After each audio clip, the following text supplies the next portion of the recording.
Here we have Soul Fitness Diva. And she's responding to Prince, Prince, the musician. He made the comment that he compared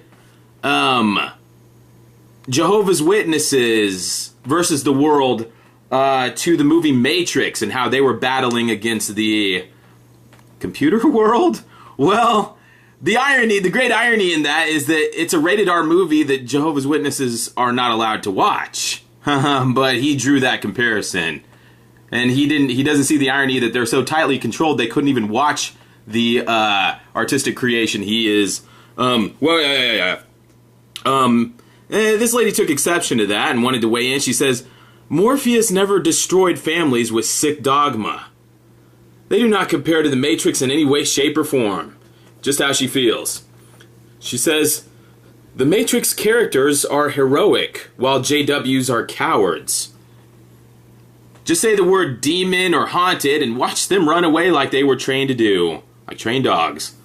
The Watchtower Society are the only religious leaders that grossly disempower their members psychologically and spiritually. So they are the ones sleeping in the Matrix, not apostates. Well, that's just how this lady feels. And we have a JW man, a pioneer brother, decided to weigh in. His name's Brown Boy. I don't give them these names, they give them to themselves. Brown Boy. That's just my name. Please call me Brown Boy.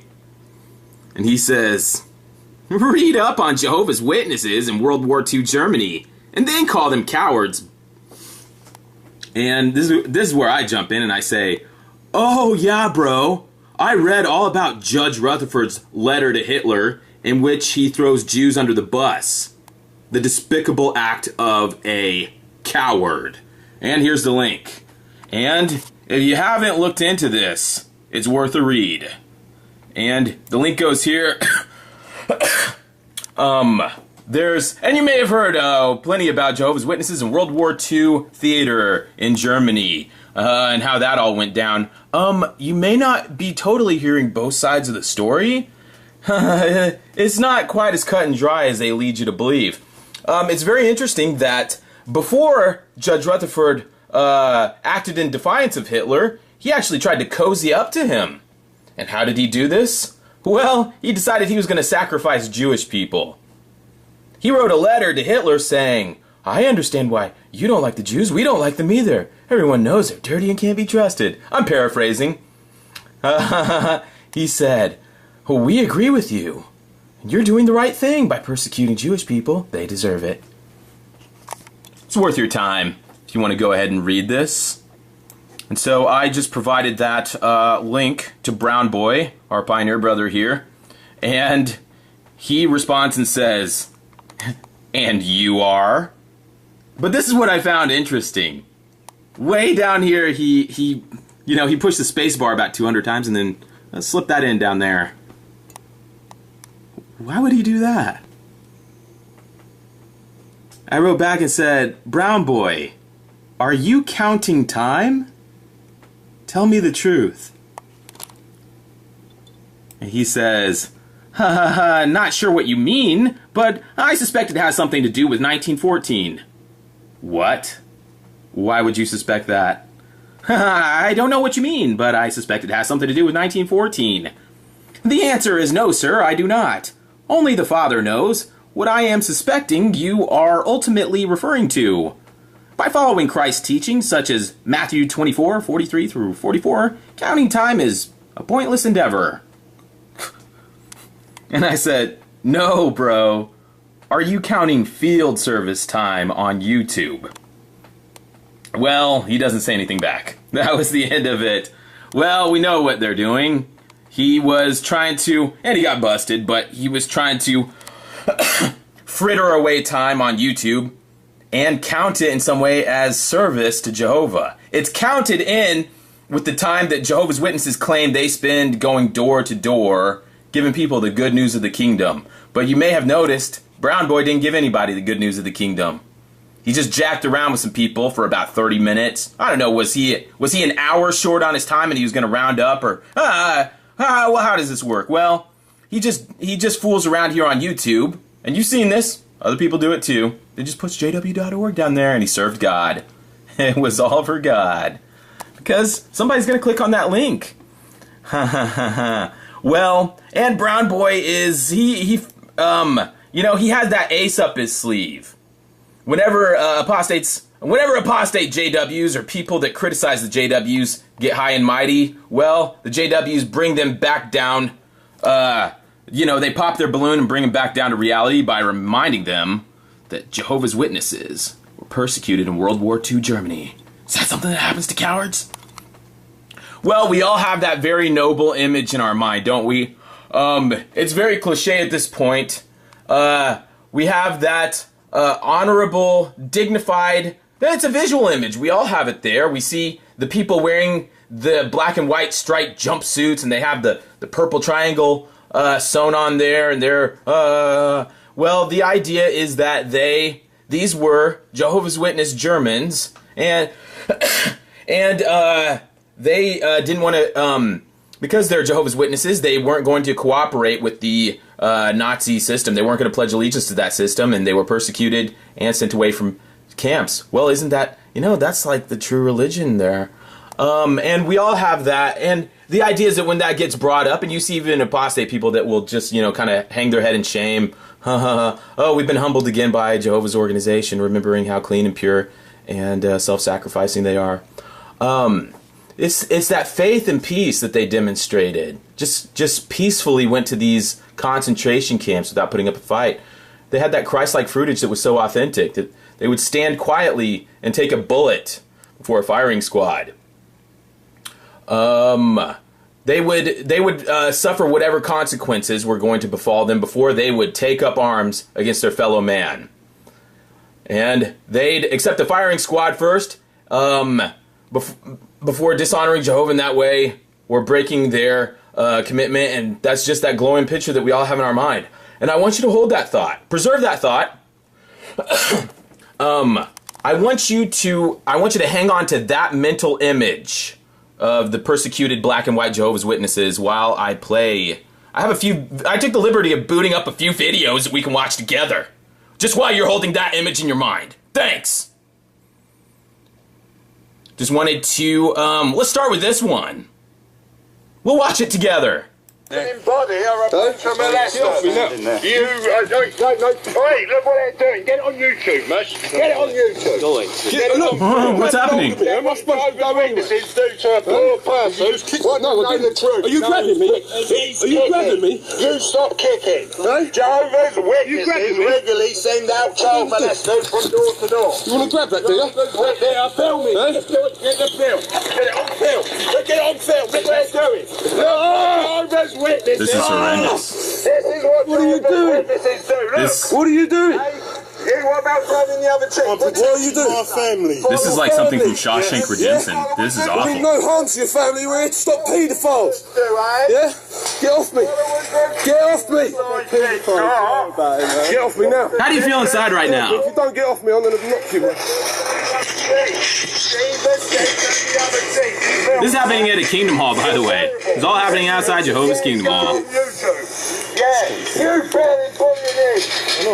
Are you able to see this guy's face? I don't know if you can. Well, we get glimpses of him. Oh, there he is. You see, he's horseshoed. He's horseshoed a protester, and he slammed him against the gate, and he's, shaking the shit out of him right now. He's not letting go of him. This protester is begging him he's begging this Jehovah's Witness to let go of him. Stop pulling me around.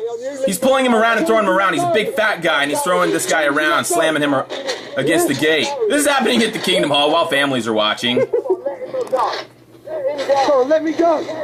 He's begging him to let him go. Let me go. Let him go for the crime of trespassing or whatever. He's standing on the sidewalk, by the way. Hey, let's watch another one while we're here. I got a bunch of these booted up. Let's watch them together, one by one. Why the hell not? Here's Derek O'Hare again.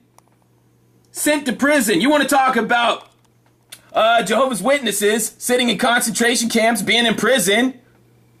Well, by God, you don't have to go back 80 years. It's happening today. This is a Jehovah's Witness man. He's sitting in prison, but Nazis didn't put him there.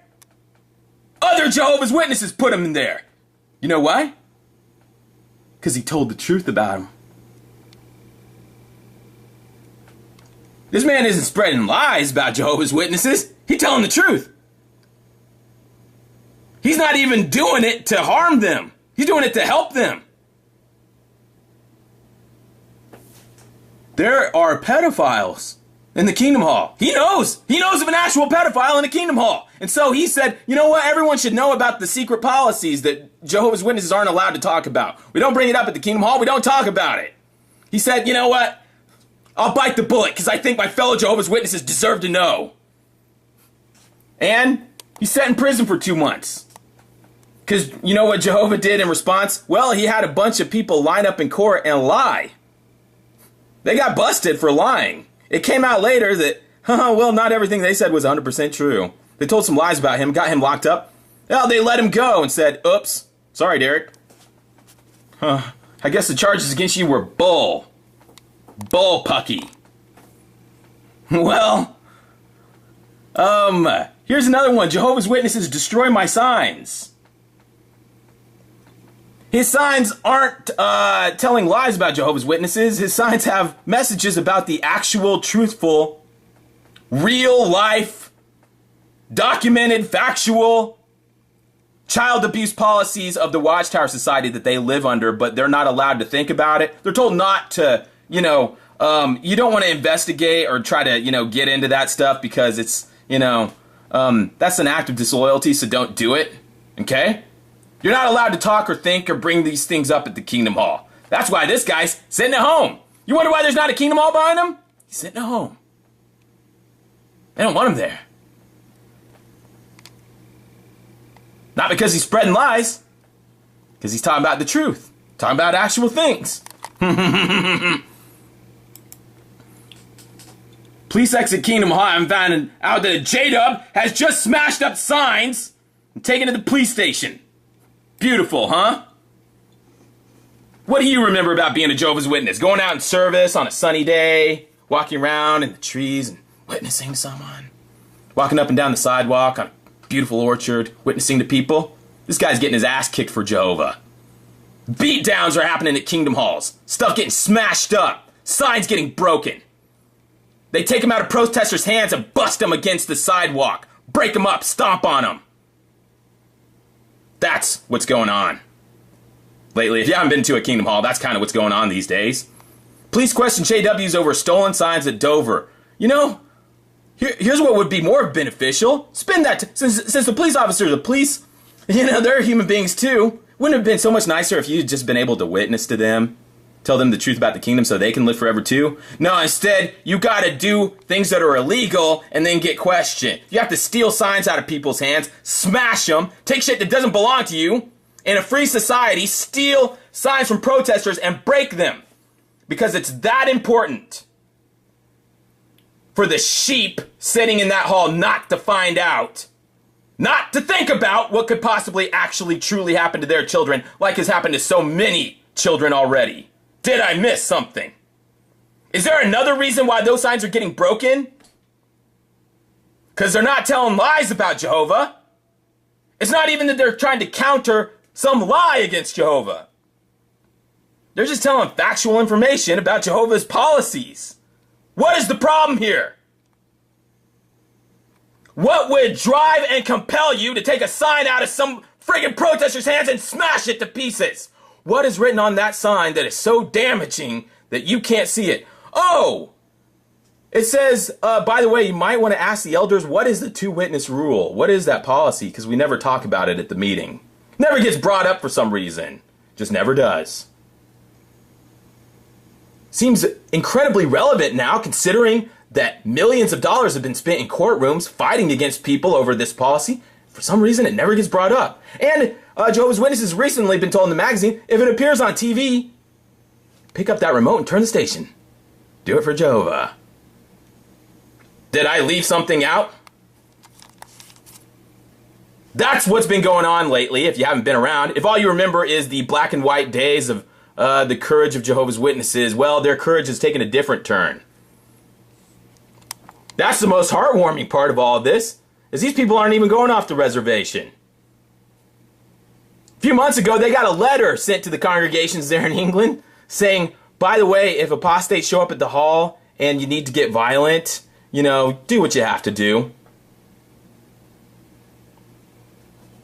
You know, if that unfortunate thing of ex-Jehovah's Witnesses showing up at the Kingdom Hall happens, you know, you might want to go violent. That might work. Let's play another one here. These are fun. This one's great. Let's watch it. If you don't know what's happening here, a Jehovah's Witness is going to steal a megaphone out of this protester's hand. That's a Jehovah's Witness woman. She stole his megaphone. She stole his property out of his freaking hand. Now she's running away, and she's going to throw it over a fence. And then run down the street and escape. Is that being in submission to the proper authorities when you break the law by stealing a megaphone from someone's hand? Tell us you're getting in trouble with the police. Tell us. Hey, let's watch one more. Here comes an elder. This is outside on the sidewalk, you see. This isn't inside of Kingdom Hall, it's outside of Kingdom Hall. Oh, they set those there. Oh, hell! Oh, holy hell, what just happened? Excuse me, mate, we're just trying to... Oh, that was violent. Would you like to take a leaflet? Trying to protect the children. By the way, if you're wondering why those signs had to get kicked, well, the signs had something inscribed on them about the child abuse policies, the actual real-life child abuse policies of the Watchtower Society that those people inside the building live under but don't know the entire policy because it's in the Elders Manual and they don't talk about it. This is something that the branch office handles. This is not something that gets handled as a congregation in the Kingdom Hall. They're left out of it. It's their children. It's not the branch office where kids aren't even there that are getting raped. It's the little people in the Kingdom Halls. Their kids get raped. But they're not in on the decision-making process. That's taken out of their hands and it's put in the branch office hands. Huh. And guess what? Most of the time they say, let's keep this quiet. If you're wondering why that sign had to be kicked so violently, why would Jehovah's servants have to kick a sign? I don't remember Jesus kicking signs in the Bible. I don't remember Jesus kicking a sign out of a protester's hand or stealing his megaphone. Well, times are changing. It's very, very critical in these last few moments before Armageddon that it doesn't get publicized and spread around the actual facts about the child molestation policies of Jehovah's Witnesses that they don't even know about. It's very critical. Well, let me ask you, you're still holding that mental image of the persecuted Jehovah's Witnesses in Germany, right? You're still holding that in your mind. Is it diminishing at all right now? That very noble and tragically beautiful story of the Jehovah's Witnesses, the Bible Forschers. The Bible Forschers. The little people in black and white Germany wearing their prison suits 80 years ago. Seems like a very distant world right now, doesn't it? By the way, these people that are standing on the sidewalk, they're not Nazis. They're not Nazis threatening Jehovah's Witnesses or persecuting them or telling them to sign a piece of paper or they'll be shot in the face. These aren't Nazis, in case you didn't know what's going on here. Guy standing on the sidewalk, he's one of Jehovah's people. Ain't a Nazi telling lies about Jehovah. This is a Jehovah telling the truth about Jehovah.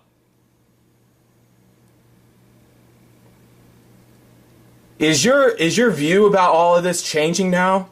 Is it shifting in any way? This mythology, this popular mythology about the Bible Forschers in ancient Germany having some connection to this JW.org empire you see operating today, the JW mafia tactics of kicking people, slapping shit out of their hands, breaking their signs. So you won't fight against Nazis. You wouldn't fight against a Nazi to save your family's life or your brother's life or your own life, but you'll go outside to where a protester's standing and start attacking them, choking them, slapping shit out of their hand.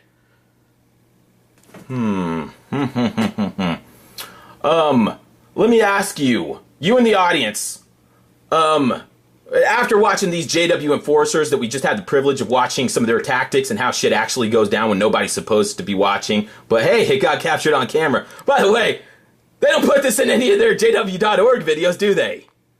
Well, it's just part of our daily duties. Slapping shit out of people's hands. Kicking their signs into the street. No, that's not on JW.org. But it's just a component of JW Life, so you thought it would be. How strange it's not. Let me ask you about now we're talking about people that are long dead. They're not even here. This all happened before any of us were born. None of these people were in concentration camps, but they bring it up all the time. So let's just start talking about it. These Bible forcers, Bible students in Germany, they went to the concentration camps for Jehovah, right? It was voluntary. They wouldn't sign a piece of paper saying they cooperate with Hitler or give allegiance or do a Heil Hitler, and so they went to the concentration camps. Did they do that for Jehovah? Yes? You're nodding yes? The people who taught the Bible students about Jehovah, they taught them the word Jehovah, they were simultaneously lying to them at the same time, correct? Millions now living will never die. You remember that talk? That very famous public talk that was sent to all the newspapers? Millions now living will never die! Do you think that may have played into the decision-making of the Bible forcers? That, well, let's not call it a lie. Let's just say something that was completely untrue, that they were told over and over again in big capital letters. That talk was 80 years ago. 80 years ago, in case you don't have a calendar or don't know what's going on. So, the Bible forcers, these people in concentration camps, they weren't told the truth, were they? Can you tell me for a certainty that all those people, all those thousands of people that voluntarily decided they would not cooperate with the Nazi party in Germany, can you tell me that they would have made the exact same decisions regardless? Regardless of knowing that they were being systematically lied to by a different organization on the other side of the earth? And you know, maybe you could. And you know what? I wouldn't even debate you. Maybe you could say, well, I believe in those old-timey JWs. I believe them. They were good people and they were very brave. You know what? I don't even disagree with you. I agree with you. 100%. And maybe you will tell me that you are confident that those same people would have made the same decisions regardless. You know what? I won't debate that with you. I will go right along with you and agree with that 100%. You know what? And maybe you're saying, well, they did that for Jehovah. They did that because they believe in Jehovah and believe in what's right. They didn't do it for men. Then why do men like Brown Boy want to take credit for it now? Why do they want their... We're talking about Brown Boy. We're not talking about people in concentration camps. We're talking about Brown Boy counting time, very slyly counting time on the internet. If you want to zoom back to modern day here, this jagoff wasn't even born for decades before this even happened, and yet he's associating it with his name and his actions. Why is it people like Brown Boy and JW.org and all the people making these videos who weren't even born yet are trying to take credit for other people's acts of bravery? Or fortitude or faith in Jehovah or whatever you want to call it? Maybe, let me ask, you in the audience, maybe you used to be a JW. And you will tell me, and you're saying, hold up. I will tell you that when I was a JW, I would have faced a firing squad. I believe you. Oh, brothers and sisters, I believe you 100%. And I will testify to anyone that asks that JWs have a belief system that is that strong. Especially the old school Jehovah's Witnesses. Are you from the 20th century? Are you one of those old schoolers? Oh, yeah, I believe in you. Oh, I got plenty of confidence in you. These people kicking over signs and shit, maybe not them so much. But you're telling me that that's the real kind of faith JWs have? That's that bravery? I believe you. Because I know all about it. Let me ask, maybe you're DF'd now. Are you somebody that used to be a Jehovah's Witness and now you're DF'd, disfellowshipped? Can I ask you, are you a Nazi now? Are you a Nazi collaborator? If a Nazi walked up to you and wanted you to sign a Pledge of Allegiance to Hitler, would you do that? No, you're probably thinking to yourself, oh no, that's not the type of person I am. I'd die first. Well, then why is Jehovah going to kill you?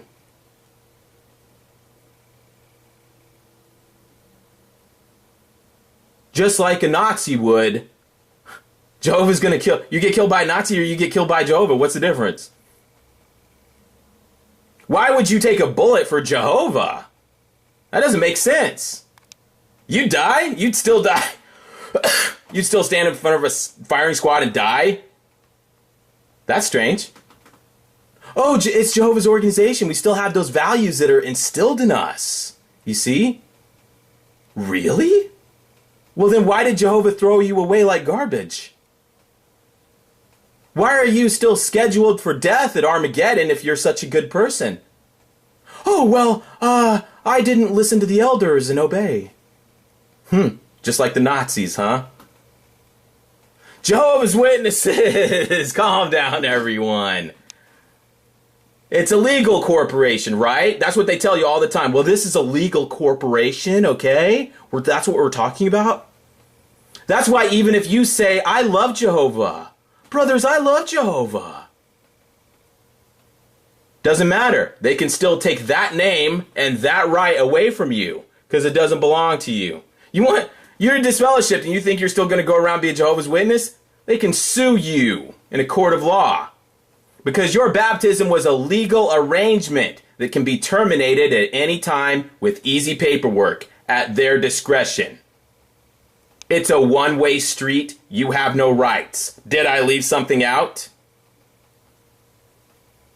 If JWs have no rights outside of being terminated, doing nothing of their own compunction, but following orders, why be glorified for it? And they're making Watchtower's making videos and setting up exhibits and museums talking about how, and they want the world to see. They want all the world to see this and give them recognition for it.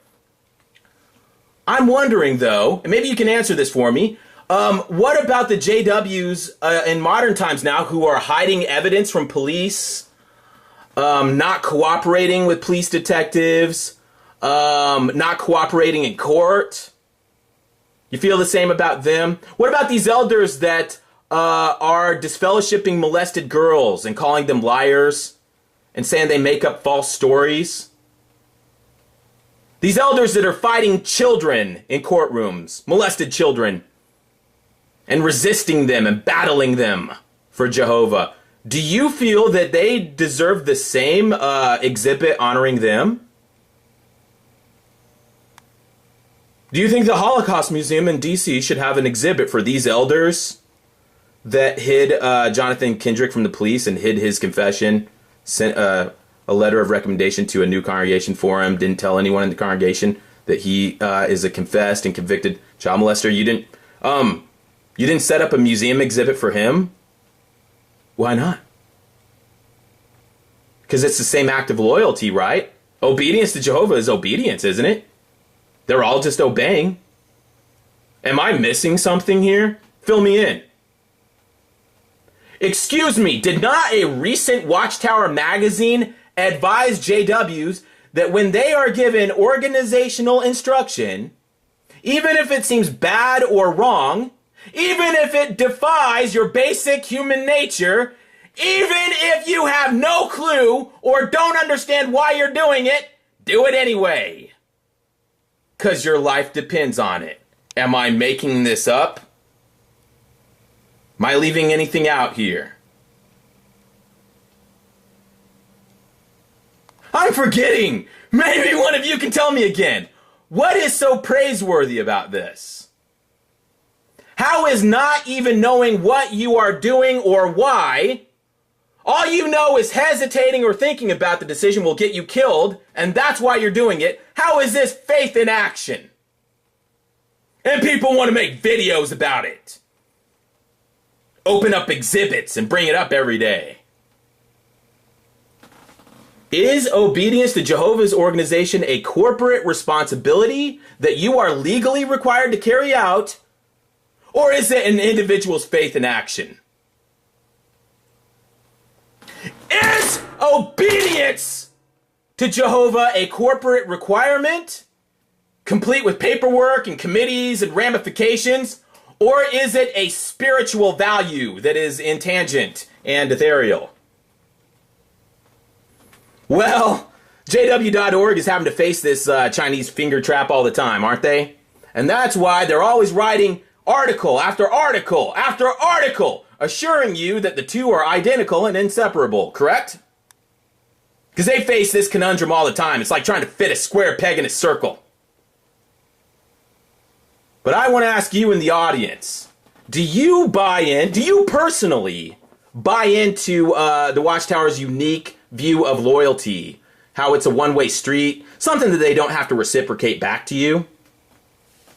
A couple years ago, you may remember, an Australian court subpoenaed members of the governing body to appear and answer for the way that known sex criminals are being sent to innocent people's doors without any warning.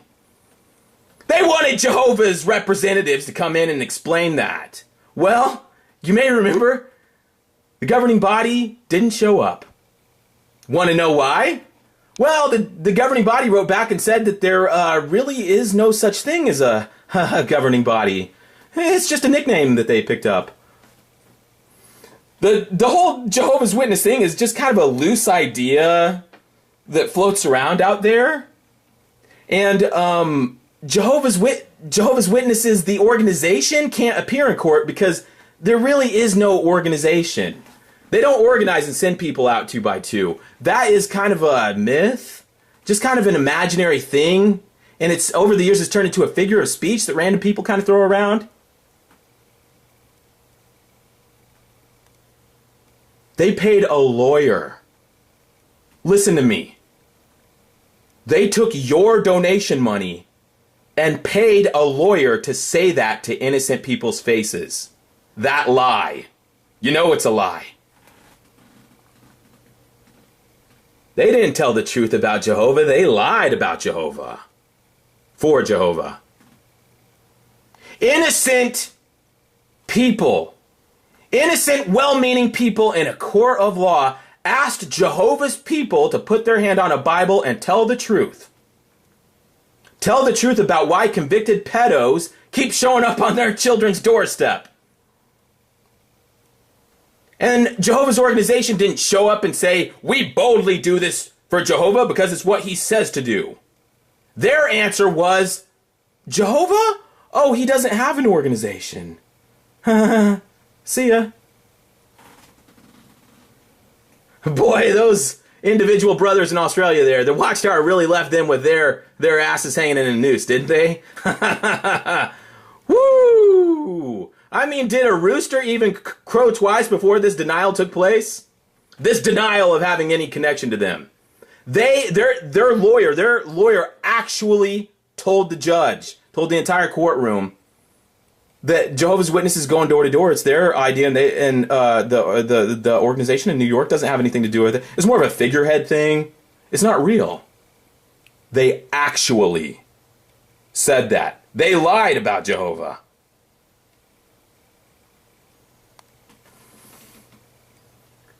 But that's okay, because everyone in the courtroom, oh, the Jehovah's Witnesses that were left high and dry. The individual little congregations and the little elders and everything that are following orders, they understood that the reason they were left high and dry and left to answer for everything is because, well, the governing body's doing that for Jehovah. Yeah, they hightailed it out of there, but you see, we all fall on our swords for Jehovah. It's something we all do, except for the very top, for obvious reasons. But the rest of us just do that self-sacrificing, thing for Jehovah. Jehovah, you see, the JW.org definition of loyalty doesn't mean them telling the truth to you, or for you, or about themselves. Let me ask you another question. Do you think those Watchtower readers in Germany in the 1930s and 40s, voluntarily sitting in concentration camps. Do you think they knew that Judge Rutherford was sitting in a mansion at the same time? That he was sitting in a mansion complete with a swimming pool and 2 Cadillacs in the driveway? Having parties and house guests, and mistresses. Oh, I mean secretaries. Lots and lots of them, one after another. Do you think those people getting ready for their firing squads imagined or had any idea that Judge Rutherford was purchasing barrels of liquor for his own personal use? Not making this up. The photos, the film reel, it's all over the internet. Hell, he wrote pamphlets talking about how stupid Catholics are for not drinking alcohol during Prohibition like he did. Where was the subjection to the superior authorities then? When he was smuggling barrels of alcohol for his own personal consumption across the border. Who paid for that shit? What about the people sitting in concentration camps, their last donation before they went into these concentration camps? Think some of it got spent on distilled whiskey from Canada that was smuggled to Judge Rutherford? You think they had any idea about that? They didn't have YouTube. You do such a disservice to these people. You think that you're honoring their memory when you bring them up and wave your flag about them? Shit. This is a disgrace. They deserve better than this. They didn't live in the time of YouTube and JW Facts. What about these kids on the Awake cover in the 1990s that are dead now, in case you forgot? You think they deserve better? They don't have the opportunities and information and knowledge that you do. It's like you're just shitting all over them, aren't you? Do you think these kids on the Awake cover who died without blood transfusions had any idea that the Watchtower organization was going to go for a long ride on the scarlet-colored wild beast? You think they had any clue that Jehovah's organization was going to join the United Nations, just like all the other religions? You think that might have factored into someone's decision a little bit? No? Okay. Do you think they had any idea that the same Awake magazine that was going to feature their dead faces on the cover would be the same exact cover that on the opposite side was going to drop the Creator's promise of a peaceful and secure new world before the generation of 1914 passes away? Did you think they had any idea that that was just going to mysteriously disappear off the same exact cover with no explanation? It just happened. This is not hypothetical, by the way. I was, and we were all lied to, weren't we? I remember being at the Kingdom Hall, hearing over and over again how Jehovah's Witnesses were unique and that they are the only people that did not cooperate with the Nazi Party, the Nazi regime. They were the only ones that passively resist. Well, as an adult, some years later, found out it's completely untrue. There were thousands and thousands and thousands of individual German citizens who did the same exact thing as Jehovah's Witnesses. Refused to cooperate, refused to Heil Hitler, refused to sign any paperwork. And they also faced similar punishments. But here's the difference. They weren't lied to. They didn't have the Creator's promise that the generation of 1914 will never pass away. They didn't have Judge Rutherford's talk that millions now living will never die. They weren't promised eternal life and paradise surroundings for them and their family, just like JWs are. Just like ISIS terrorists are today. They didn't have those fanciful and wonderful promises. Thousands and thousands of German citizens defied their own government of their own volition. They weren't taking orders from Judge Rutherford. They weren't following orders like Jehovah's people. They acted of their own conscience and their own volition. Does that make them as noble as Jehovah's people? More noble? I can't answer these questions for you. I can't tell you, but here's what I can tell you. You can research this on the internet. Something they don't mention at the Kingdom Hall. is that many of these very brave Bible students of 1930s and 40s Germany were disfellowshipped after being released from the concentration camps. Just inconvenient fact nobody talks or brings up about. Well, what does that mean? I don't even know. I can't tell you. Eastern Europe is littered with breakaway Jehovah's Witness groups. People that got out of concentration camps and started their own religion. You can look it up on Wikipedia. Look up some breakaway Jehovah's Witness movements. Well, those people were disconnected from that flow of spiritual food. They apostatized. Isn't that funny? People that were willing to take a bullet for Jehovah, then they get out of concentration camps and they get disfellowshipped by his organization. How does that add up? If they apostatize against Jehovah, does that mean that you, being an apostate, share their heritage? Well, maybe that's a jump. I don't know. Those people are probably just as crazy as any other JW, right? But here's what I can tell you. Here's an absolute fact that is undeniable. Those same people, just like you and me, were being lied to. That's what all this is about. Liars! Telling lies to people. You know why this jagoff had to kick those signs and smash them into the street? Because there's lies going on in that building. A shitload of them. And he has his orders. Because if people read something on the sign, maybe they don't believe it at first. Maybe a month later, maybe a year later, they start to say, hey, that was true? What was written on that sign? Shit, they can't have that.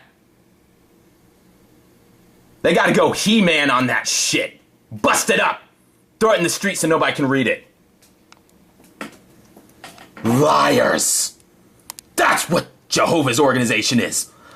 Lying! And bullshit liars. Wanted to tell you a story.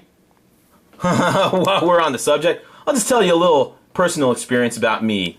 You see, when I was in school, just like all other JW kids, I wasn't allowed to participate in any extracurricular activities because that would be getting a little too close to the world, and we don't do that.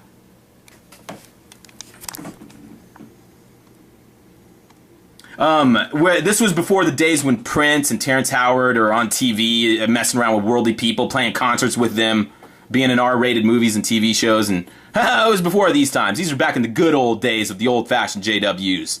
I wasn't allowed to have anything to do with the worldly children at school, not because we didn't like them. It was nothing unkind about it. We just can't be sharers with the world. We can't share with them in their darkness. You understand?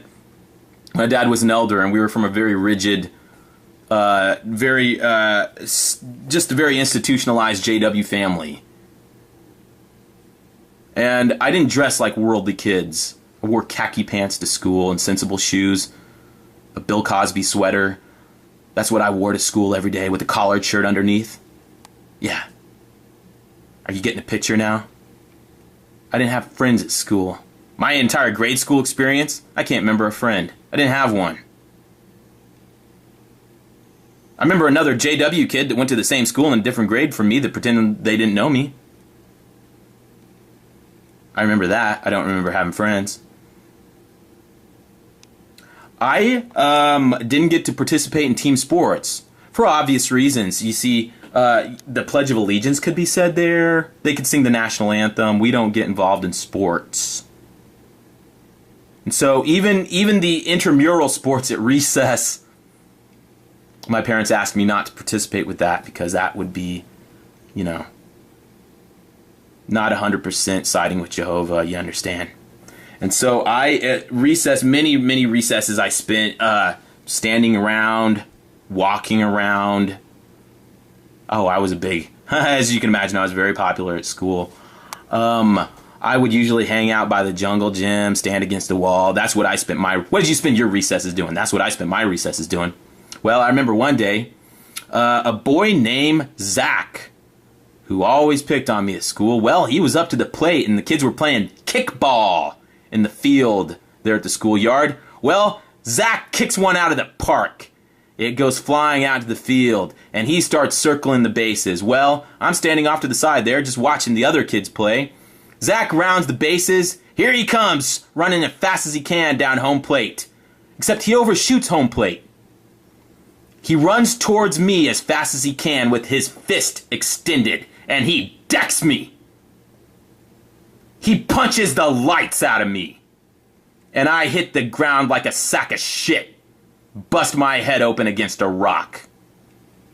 I have blood all over my mouth. I don't even know what hit me. It's like I got hit by lightning. I'm just laying there. I don't even know what happened. They had to blow the whistle. 2 teachers came and had to help me stand up. And Zach said, "Oh, I was running so fast I just overshot the plate and accidentally hit him there. It was unintentional." You see, Zach had always picked on me because, not for any reason. Well, it was for the reason that I was a Jehovah kid. You see, Zach, of course, being a grade schooler, doesn't know what Jehovah is, doesn't know anything about religion, or have any religious identity of his own or anything of that nature, so let's keep it real. Jehovah just means you're a weird kid that doesn't go along with everyone else. You're just standing. Look, Zach didn't know anything. It's not.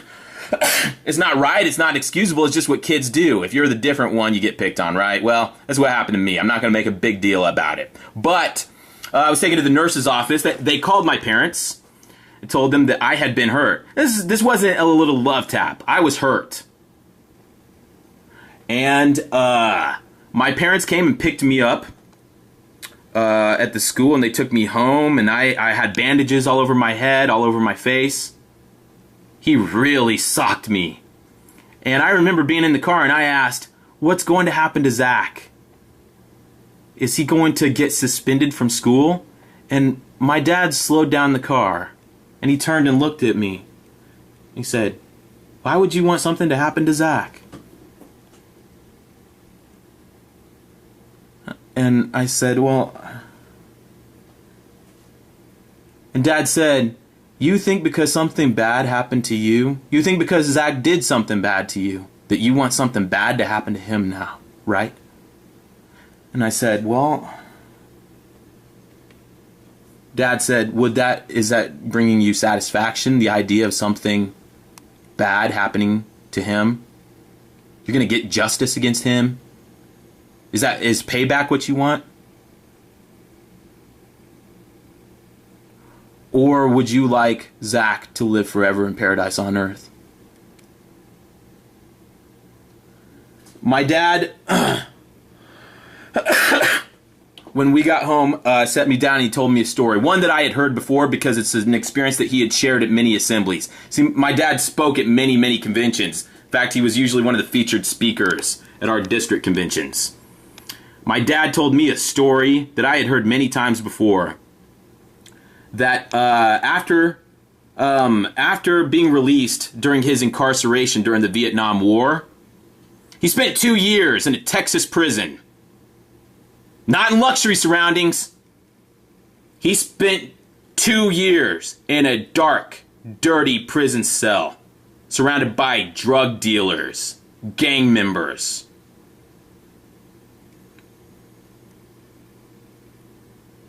For the crime of not wanting to take up arms against his fellow man. Same as the Nazis. The institution of this system of things here in the United States imprisoned my dad just like the Nazis did. When he was released from prison, just a few days after he was released from prison, went home to his wife and his baby, trying to rebuild his life. Well, this is early 1970s, and there is an anti-communism wave that is spreading through this area of the country, the Bible Belt. It's almost sadistic. People foaming at the mouth. Talking about Jehovah's Witnesses, the communists, the pinkos. They wouldn't even side with their own country. Communists. Well, one weekend, a bunch of good old boys showed up. My mom and dad's country house. They had a little house out in the country. Here comes a truckload of them. These are guys that had baseball bats. It's like something from a Chuck Norris movie. Well, and I've told you guys this story before. I'll tell you again. My dad tells my mom to go inside the house. She says no. He makes her go inside the house, and then he forces the door shut. And, well, just like Jesus, when they jump out of this truck, these drunk good old boys that are going to beat the shit out of a communist, he says, just like Jesus, what you are doing, get it done more quickly. And one of them walks up to him, lifts up the bottom end of his baseball bat, and belts him in the face! My mother is screaming and pounding on the door. There's a drunk hillbilly holding it shut, so she can't get out.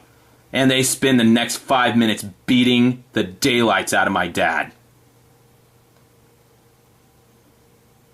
I'm not talking about smacking him around. I'm talking about beating with baseball bats.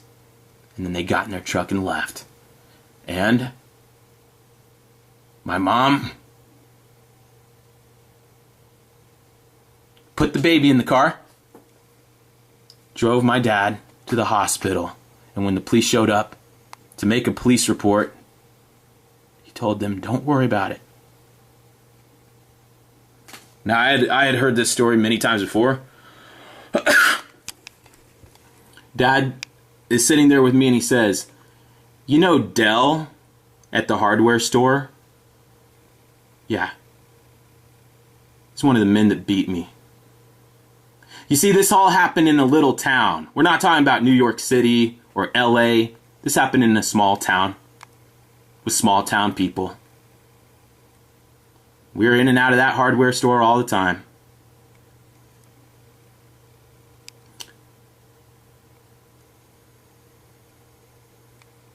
You know Anthony, the mailman around town? Yeah. That was one of the men that beat me. You see, it didn't all happen that night. I went to school. I went to grade school with these guys. I went to high school with them. And they picked on me because I was a Jehovah's Witness kid just like you. My dad was raised a Jehovah's Witness. And all his life, too, he was picked on by these same guys. And then one night, they beat the hell out of him. And for the next 15, 20 years, whatever, you saw them around town. Because that's just the way life is. One of the guys, the mailman, 15 or so years later, walked up to Dad and said, Jim, about that night. Dad stops him and says, Anthony, I forgave you the moment I saw your truck coming up my driveway. He smiles at him. Zach, the kid who punched me in the face as hard as he took a running start. It's not even just like getting punched in the face. He ran at me as fast as he could with his fist out. Laid me out. Like a boxer. He wasn't any bigger than me. He just knew I wouldn't fight back because I was Jehovah kid. And a long time ago, early in our childhoods, he quickly surmised that I was the kid that was never going to fight back. And I never did. I walked past Zach's house on the way to school for years. We went all the way to high school together, and he picked on me relentlessly every step of the way. You know, to this day, I haven't seen him in years, but if I was walking down the street and he saw me, he'd probably smile at me, have a put down ready for me, maybe even poke me in the eyes. Have you ever been poked in the eyes? Have you been poked in the eye once or twice in your life? Try 200 times. By the way, Russell's Jimmy and all these other commenters that have written long paragraphs about how angry and out of control I am, Write some more paragraphs about how out of control my anger is. Tell me about it. Tell me about how out of control I am. To this day, you know, if Zach, if he came up and poked me in the eye, you know what I'd do? Nothing. What am I going to start now?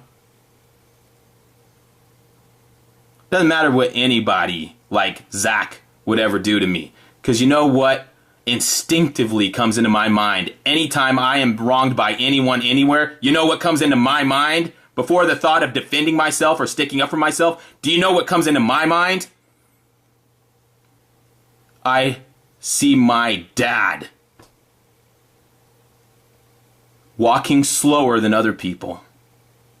When he stands up, it's slower than other people because he was never 100% again. This all happened before I was born. After that beating, my dad was never the same man. Was never as strong or as healthy or as quick walking around as anyone else ever again. Let me play this again for you. You stay right there. We're going to watch this again. Bring up child molesting.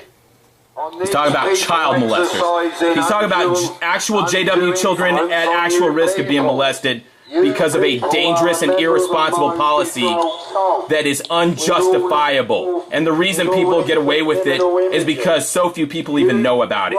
Just some backdrop there. Just a little back history. Here he comes. Jehovah's servant. Fuck you! Get the fucking sign out of here, you piece of shit! Throw that shit in the street! Yeah! Protect the children here. Would you like to take a leaflet? Fuck your leaflet, bitch! Trying to protect the children. Fuck your shit! Congregation. Put you behind bars like the fucking Nazis! We're just, causing problems. You causing problems, bitch! We're in here telling lies! Yeah, and everything got chucked out, mate. Yeah, not guilty. Disgraceful. What a sham! What a lie! The greatest pacifist who ever lived on Earth. And it's never been tested. Was that something that you believed or were told? Growing up in the 20th century, the 80s, the 90s, whatever, the 70s, that you were part of the most peaceful people who ever lived on the planet Earth. Shit, you just saw one of them kick the shit out of a sign. A sign! It's an inanimate object. And he went Bruce Lee on that shit, didn't he? Stealing megaphones out of people's hands. Choking people. Smacking them around, throwing them in the street. By the way, they're not smacking and fighting and resisting against Nazis, which they would never do. These aren't Nazis spreading lies. Jehovah's Witnesses, it's finally been tested. This myth about them being the most peaceful people that ever existed in the history of the earth finally got put to the test and finally got broken. Didn't happen with Nazis. Happened the moment somebody started telling the truth. The day that they had to start kicking and smacking shit was the day they encountered somebody telling the truth. What a joke. Here is Pone Decaf. And she says, this borders on abuse. She's talking about the video in which I called various kingdom halls and asked them Bible questions. Not smart aleck questions. Not ridiculous questions that are just nonsensical. Actual Bible questions that theoretically could be answered by the Bible people. And Pone Decaf says, this borders on abuse. I am not religious, but if you don't like what they teach, don't listen. This is candid camera without video. She follows up and says, I can't listen to this. I would have been way less polite than these gentlemen were to you.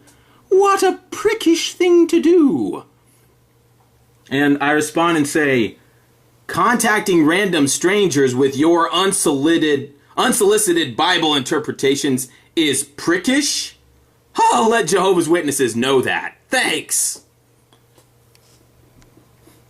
She says, "As I said, I wouldn't be as polite as they were to you. I just close the door on them, or wave them away if they come to my house. You need a better hobby, perhaps." Her hobby is waving Jehovah's Witnesses away with jazz fingers. Just ignoring them and waving them away like a breeze. And so I'm just double checking with her here. I say, you closing the door on their face is not prickish. Me asking Bible questions and letting them answer is prickish. Explain. Well, she gets down to the nitty-gritty here. And she says, "Neither one of us is interested in JW, apparently. I ignore, you pester. How many times did you get an answer and kept asking the same question anyway?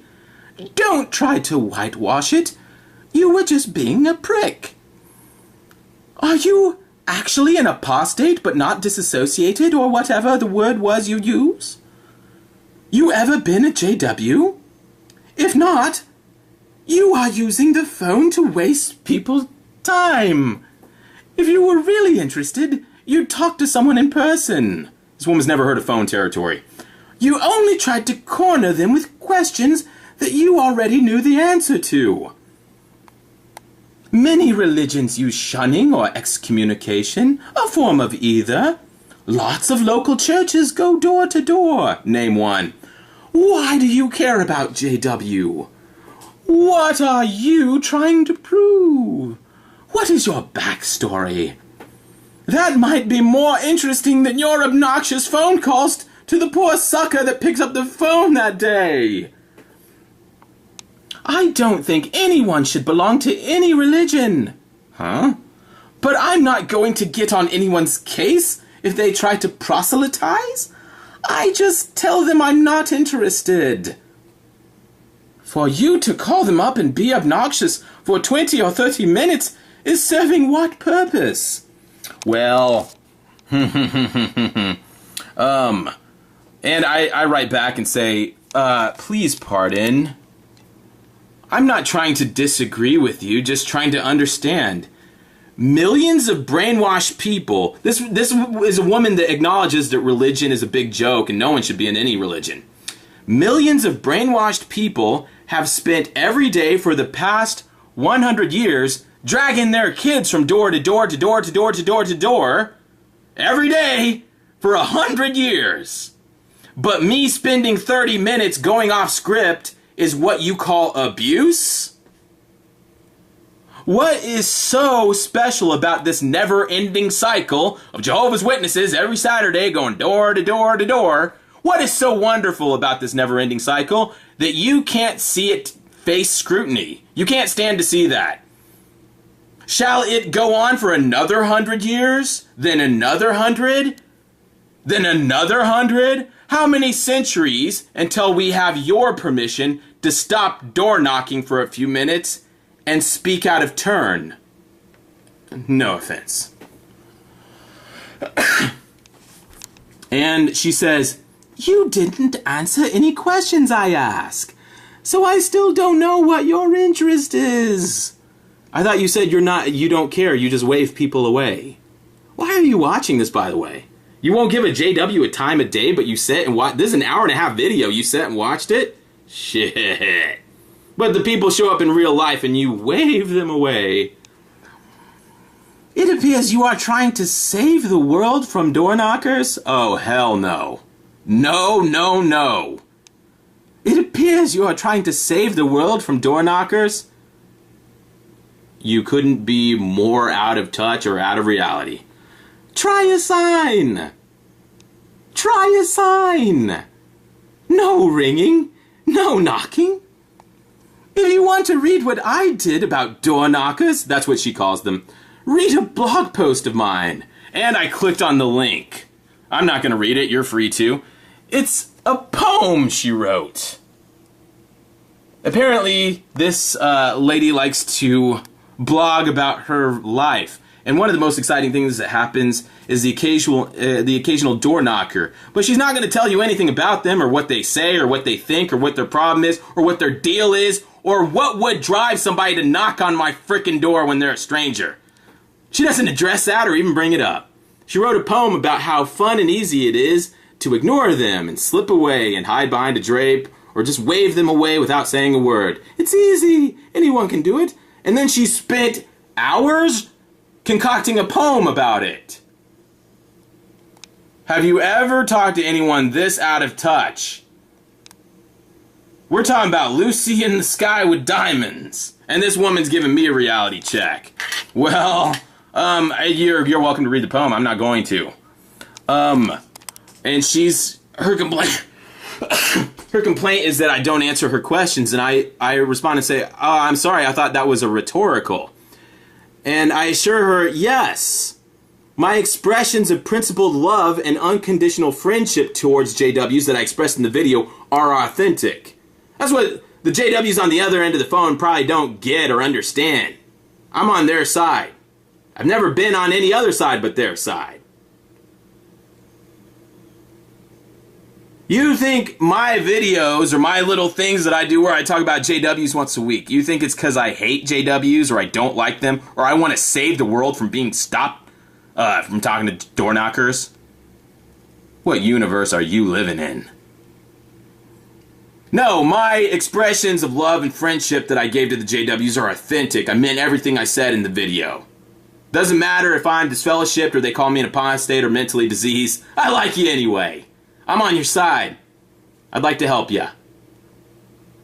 So no, that's not what I'm trying to do. And I'm certainly not trying to save people like you from the minor inconvenience of having your door knocked on once a year.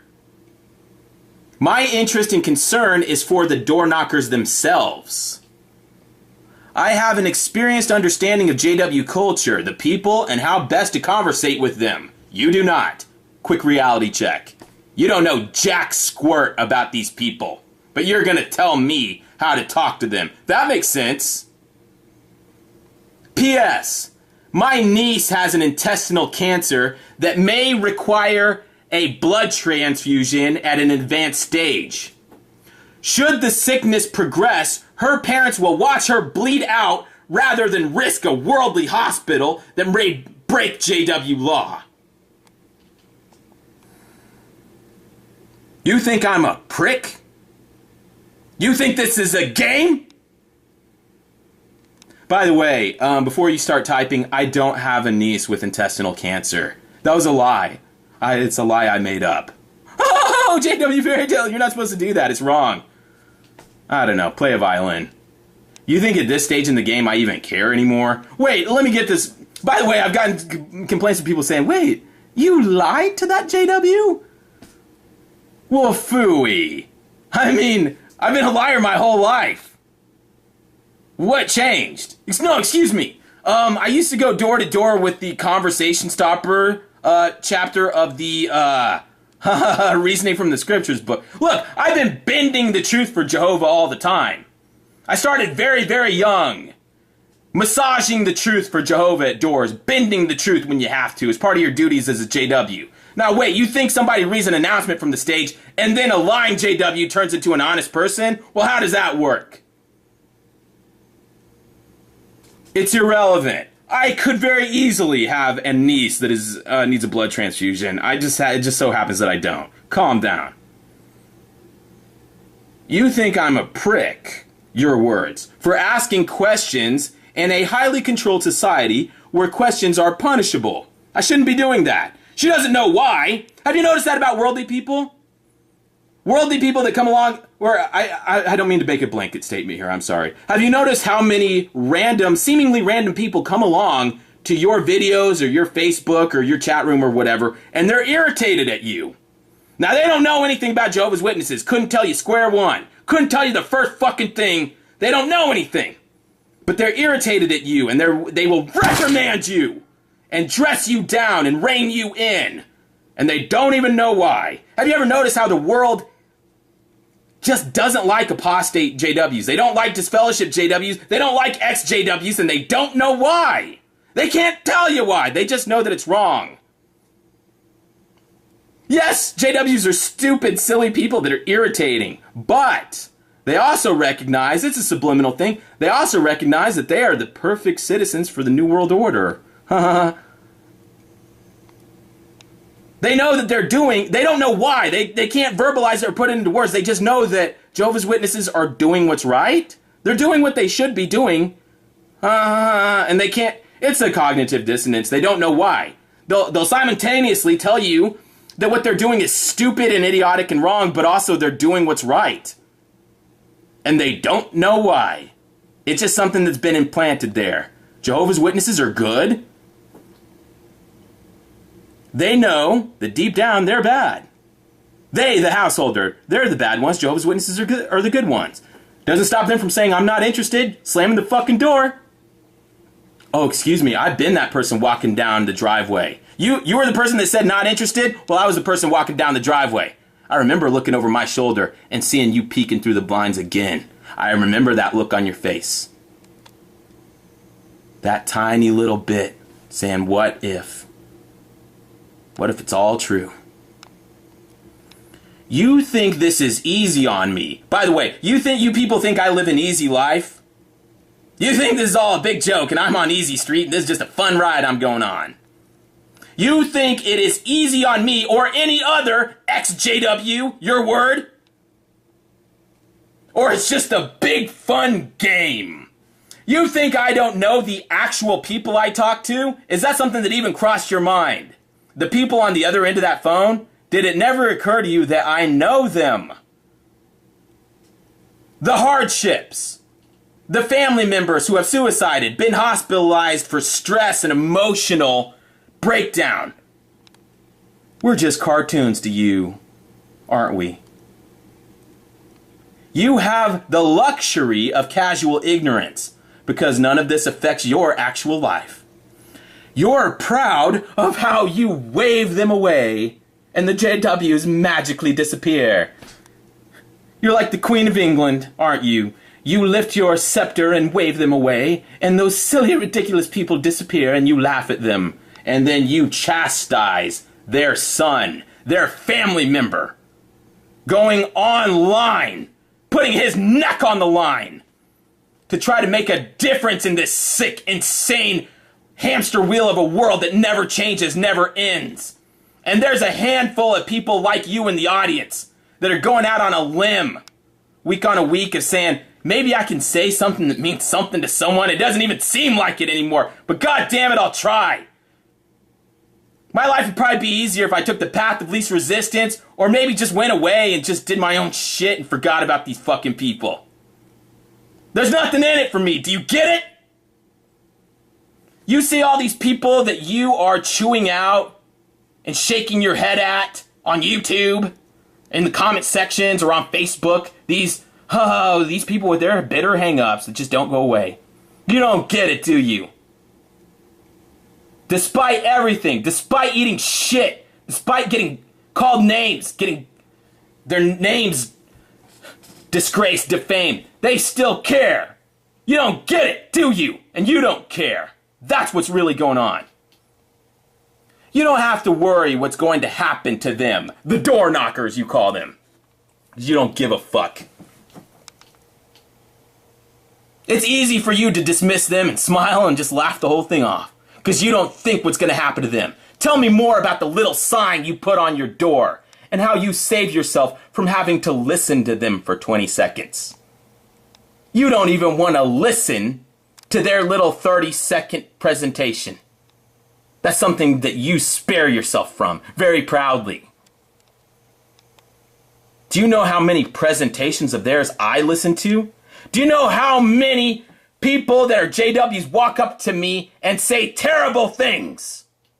Do you know how many terrible emails I've got? How many terrible messages I receive from Jehovah's people? They're not smiling and showing me a brochure and saying nice and welcoming things and saying, we'd love to have you at the Kingdom Hall. That's not what they say to me. I put the phone call. You think I put this phone call up here? You think I posted this for no reason? The phone call where I call Kingdom Hall after Kingdom Hall saying, just want you to know, I'm not in good standing with Jehovah, but I love you anyway.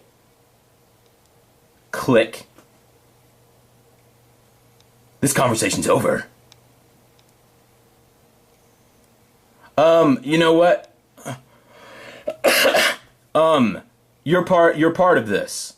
This lady doesn't understand, and there's no reason she should understand. I think this is all beyond her. She doesn't understand that she is part of this process that, by the way, was started.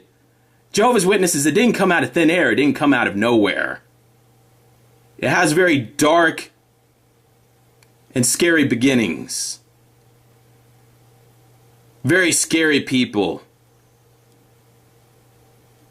Sponsored and funded by very, very dark sources.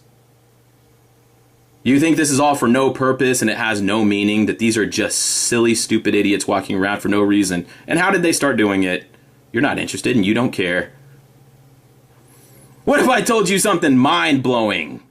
Like the same man who started the Mormons and the same man who started the Jehovah's Witnesses, both of them claimed that they were receiving spirit messages from the Pleiades star constellation. Isn't that a strange coincidence? That both of these were getting contacted from the Pleiades stars in deep space. I'm sure that's a coincidence. Everyone, calm down. I'm just joking around. I'm just throwing this out there. What if you're part of this process and this is something bigger than just silly, stupid idiots walking around for no reason and knocking on doors for no reason? What if something very dark and scary is going on here, and that millions of people are really getting tortured and fucked up and held prisoner, held in emotional prisons, held in prisons of fear? Does that mean anything to you? You wave them away. And that's okay. It's not your business. What do you care? But all I would like for you to acknowledge is that you are part of this process. I don't know if it's ever dawned on you or occurred to you, but you're not supposed to be interested. Oh, occasionally there will be a person about to put their head in a noose or do some, there's always going to be somebody on drugs or somebody that's just had a death of a family member and they fall right in with the Jehovah's Witnesses. That's supposed to happen. Someone like you out in their garden and you wave them away, that's what's supposed to happen. You're never supposed to be a Jehovah's Witness. It's not your function in this system of things. Your function is to wave them away with your scepter of, and then they resent you. You see how that works? And the barriers, the gap between you and them, it just keeps increasing. You're the world. You're the enemy. You're not interested in what they have to say. They're not interested in what you have to say. Do you get it? This is what's supposed to be happening. You're supposed to slam the fucking door on their fucking face and it reinforces to them. Everyone talks about, oh, you're reinforcing JW stereotypes. What do you think worldly people slamming doors does? You're all playing into this. You're all playing the game. Me saying I'm an apostate, but I love you unconditionally anyway, and I'm going to help you and do everything I can for you, that's not what's supposed to happen. Do you get that? Me saying you're going to listen to me like it or not because I care about what happens next. Me and other people, Derek and Leon and everyone else holding up signs saying you need to think about what's happening to your children. Do you think that's a selfish act? Let's go. What do you think is going on here? I'd be very interested to know, by the way. You're doing your part. You see, the people that are going against the grain, saying things like, I love you to Jehovah's Witnesses, when their magazines say, these people hate you. These people want you to die and destroy you. But they keep saying, we love you, we care about you, we care what's going to happen to you. See, that's going against the grain. Doesn't make sense to you? I don't make sense to you, do I? Well, you make perfect sense to me. You are completing your function, which is to ignore, disregard, and disrespect Jehovah's Witnesses by casually waving them away, putting a sign on your door saying, no thank you, please leave. That's what's supposed to happen. And you're writing a poem about it. Your function was planned out for you before you were even born. It's part of this system of things. The Jehovah's Witnesses are fulfilling their function in the system of things, and you are fulfilling your function. You're all doing what you're supposed to do. Me saying I love you no matter what to Jehovah's Witnesses, that wasn't in the playbook. It's not supposed to be happening. Put my guns to the ground. I can't shoot them anymore. That cold black cloud is coming down. Feels like I'm knocking on heaven's door.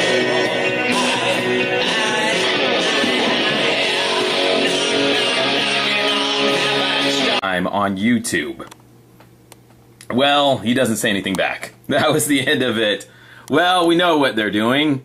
He was trying to, and he got busted, but he was trying to fritter away time on YouTube and count it in some way as service to Jehovah. It's counted in with the time that Jehovah's Witnesses claim they spend going door to door, giving people the good news of the kingdom. But you may have noticed, Brown Boy didn't give anybody the good news of the kingdom. He just jacked around with some people for about 30 minutes. I don't know, was he an hour short on his time and he was going to round up, or well, how does this work? Well, he just fools around here on YouTube, and you've seen this. Other people do it too. They just puts jw.org down there, and he served God. It was all for God, because somebody's going to click on that link. Well, and Brown Boy is he has that ace up his sleeve. Whenever apostate JWs or people that criticize the JWs get high and mighty, well, the JWs bring them back down. They pop their balloon and bring them back down to reality by reminding them that Jehovah's Witnesses were persecuted in World War II Germany. Is that something that happens to cowards? Well, we all have that very noble image in our mind, don't we? It's very cliche at this point.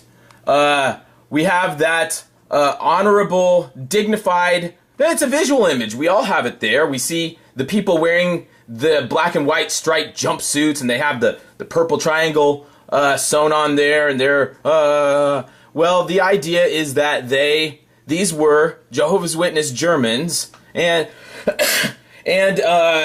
they didn't want to, because they're Jehovah's Witnesses, they weren't going to cooperate with the Nazi system. They weren't going to pledge allegiance to that system, and they were persecuted and sent away from camps. Well, isn't that, that's like the true religion there. And we all have that, and the idea is that when that gets brought up, and you see even apostate people that will just, kind of hang their head in shame, oh, we've been humbled again by Jehovah's organization, remembering how clean and pure and self-sacrificing they are. It's that faith and peace that they demonstrated. Just peacefully went to these concentration camps without putting up a fight. They had that Christ-like fruitage that was so authentic that they would stand quietly and take a bullet before a firing squad. They would suffer whatever consequences were going to befall them before they would take up arms against their fellow man. And they'd accept the firing squad first,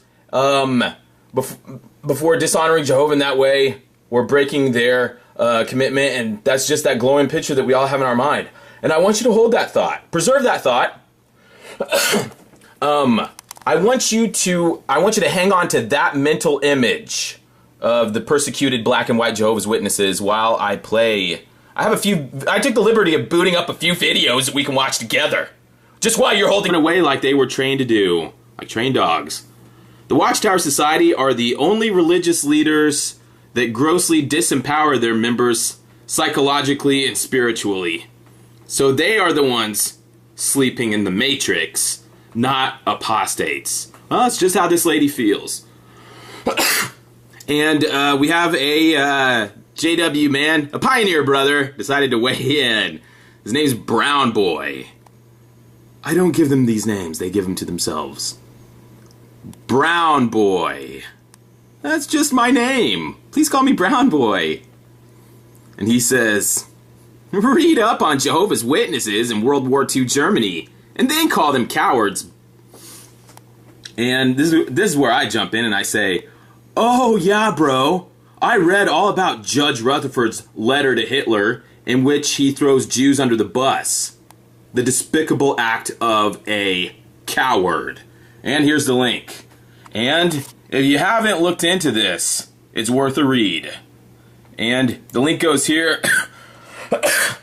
And you may have heard plenty about Jehovah's Witnesses and World War II theater in Germany, and how that all went down. You may not be totally hearing both sides of the story. It's not quite as cut and dry as they lead you to believe. It's very interesting that before Judge Rutherford acted in defiance of Hitler, he actually tried to cozy up to him. I'ma take this badge from me. I can't use it anymore. It's getting dark, too dark to see. Feels like I'm knocking on heaven's door.